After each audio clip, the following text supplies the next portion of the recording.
Saul ruled as king of Israel for 40 years, but it soon became apparent that Saul had his own ideas about how to lead Israel and did not obey the Lord's instructions given by the prophet Samuel. On one occasion, he was told to go against the Amalekites and to utterly destroy them and everything they owned, the sheep, the cows, everything. But Saul did not do that. He kept the king of the Amalekites alive, and also he kept the best of the sheep and the cattle for himself. Then he set up a memorial to himself.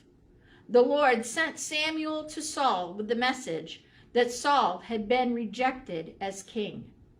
Then Samuel went to Bethlehem and anointed David, the youngest son of Jesse, who was Ruth's grandson that we talked about earlier. This becomes a very important point to understand as we talk about the Messiah and the kingdom of heaven. Though Saul was rejected as king, he was not removed from that office. He remained king of Israel until the day he died. But David was also, at the same time, king of Israel. David was a king in waiting. He had people who came to him and declared their loyalty to him and his leadership, while at the same time living as citizens under Saul as the king of Israel. From this, we see Jesus the Messiah as a king in waiting. He has been anointed king, and his kingdom has been established already. We who are citizens of the kingdom of heaven have certain obligations to whatever kingdom of the world we reside in.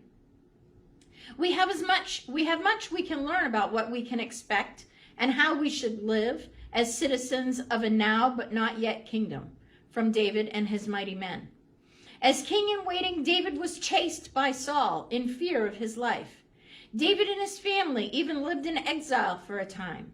But when David had a chance to kill Saul, not once, but twice, he respected Saul's role as king and spared his life. During this time of waiting for the kingdom to be fully realized, though we may experience hardship, we can never forget that God loves our enemies too.